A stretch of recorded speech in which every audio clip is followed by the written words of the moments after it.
Is speedcubing a sport? Well, I believe it is, and here's why.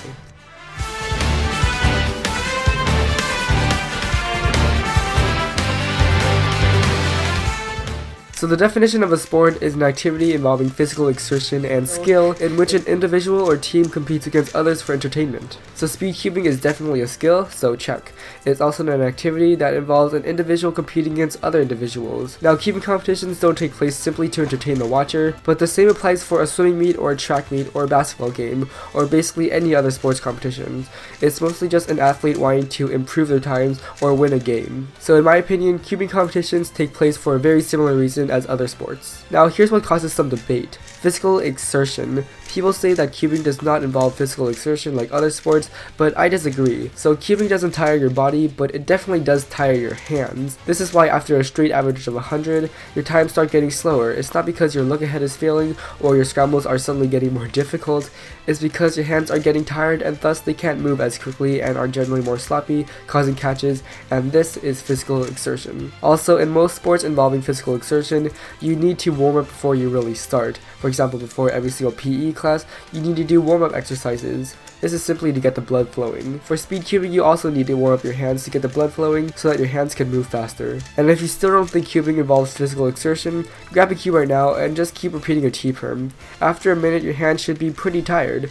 The only reason why our hands don't feel like this during a session is because, well, they're not moving as fast, and because inspection, we're giving our hands a break after every single solve. Therefore, speedcubing checks all the boxes for being a sport, and that's why I see it as one. Now, Spotty made a video about this very topic and made a very good point. If speedcubing is considered a sport, shouldn't debating, chess, and guitar competitions also be considered a sport? Well, no, and here's why. The physical effort in chess and debating isn't even close to the mental effort that it takes. As for speedcubing, it's pretty equal. This is because you really don't need to think that much while you're cubing. All you're really doing is pattern recognition and finger tricks, and although concentrating really hard on the cube can make your times a little bit better, you don't need to do that to solve a cube. Also, no amount of playing chess and debating will physically tire you out. You may be mentally exhausted and your mouth might get dry, but it doesn't make any part of your body physically tired like cubing. As for music competitions, this falls under a visual or performing art. This applies for other music competitions or art competitions. People have also argued that cubing is a hobby and not a sport, but frankly, almost any sport can be a hobby as well.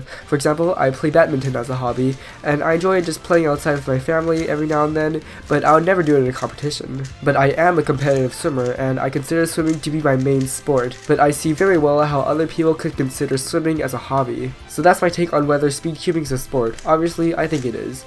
Comment down below whether you agree or disagree, and give your own take on whether cubing is a sport or not. That's all for this video, and I'll see you guys in the next one.